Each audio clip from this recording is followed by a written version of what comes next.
हमारे साथ इस वक्त बातचीत करने के लिए मौजूद हैं शरद यादव जी। सर, आपकी जो पार्टी है उसका विलय आरजेडी के साथ हुआ है, अब आगे का क्या एजेंडा रहेगा? देखिए, व्यापक एकता के खातिर हमने अपनी पार्टी को, क्योंकि आरजेडी सबसे बड़ी पार्टी है, तो हमने सोचा कि अलग अलग पार्टी चलाने से कोई फायदा नहीं है। इसलिए व्यापक एकता के लिए हमने ये मर्जर किया है। और इसके बाद बड़ा मर्जर या बड़े पैमाने पर सारे अपोजिशन को एक होना चाहिए, इस मुहिम को भी हम लोग चलाएंगे। अपोजिशन को एक करने की आप बात कर रहे हैं, कब तक, क्या आगे 2024 के जो चुनाव होंगे उसको लेकर के आप इस तरीके की कदम की बात कह रहे हैं?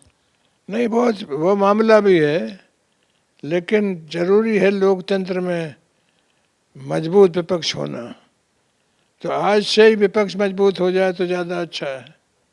इसलिए 14-24 कब आएगा इसकी छोड़ दो, पार्लियामेंट और बाहर संग्राम और संघर्ष करना है। तो निश्चित तौर पर देश बहुत बड़ा है और पार्टियां बहुत अलग अलग हैं, उनको एक हो करके एक विचार करके एक लक्ष्य बनाना चाहिए।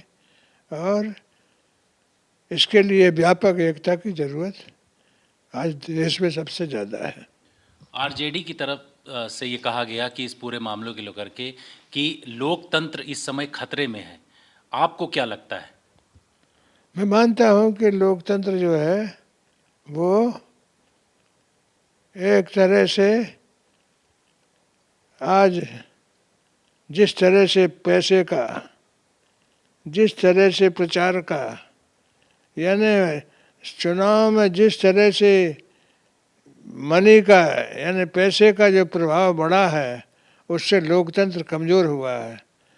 इसलिए ये भी बहुत बड़ा मुद्दा है कि लोकतंत्र जो है वो कमज़ोर हो रहा है, उसे मजबूत करना है। कश्मीरी पंडितों को लेकर के एक फिल्म बनी है कश्मीर फाइल्स, उसको लेकर के आपका क्या नज़रिया है? क्योंकि अलग अलग राजनीतिक पार्टियां अलग अलग तरीके का बयान इसको लेकर के दे रही हैं। देखिए, मैंने फिल्म देखी नहीं है, और जब मैंने फिल्म देखी नहीं तो कोई प्रतिक्रिया देना ठीक नहीं है, वाजिब नहीं है।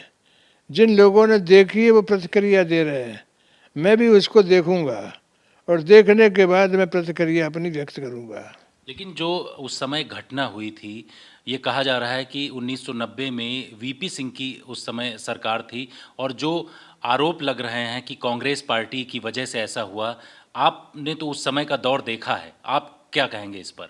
देखिए, कश्मीर के मामले में कब किसके ज़माने में क्या हुआ ये बहस का नहीं है। कश्मीर का सवाल तो आज भी सबसे ज़्यादा यानी विकट परिस्थिति में है। आज भी कश्मीर की समस्या का समाधान हो गया क्या? लगातार जब से देश की आज़ादी आई है तब से कश्मीर का सवाल जो है वो हमेशा रहा है। तो सवाल है कि किसकी सरकार थी, ये महत्वपूर्ण नहीं है। कश्मीर समस्या विकट समस्या है और उसमें जो कश्मीरी पंडितों का विस्थापन एक बड़ा मुद्दा है। और सबकी सरकार आई है तो उन्हें वापस किया क्या? बहस करना अलग है, कश्मीर तो वैसे बड़ी विकट समस्या है ही। इस समस्या के बारे में मिलकर के ठीक करना चाहिए, एक दूसरे पे ब्लेम नहीं डालना चाहिए। लेकिन उस समय की जो घटना हुई उसको लेकर के फिल्म बनी, प्रधानमंत्री ने कहा कि ऐसी फिल्में बनती रहना चाहिए जिससे कि देश में हकीकत लोगों को पता चल सके। देखिए, वो प्रधानमंत्री क्या बोले हैं इस पर मेरा कहना ठीक कुछ नहीं है। मैंने फिल्म देखी नहीं है और देख लूँगा तो इसके बाद ही प्रतिक्रिया दूंगा मैं। सवाल एक यहाँ पर कश्मीरी पंडितों का है कि केंद्र सरकार भी कदम बढ़ा रही है कि उनका जो विस्थापित हुए हैं उनको रिहैबिलिटेट किया जाए।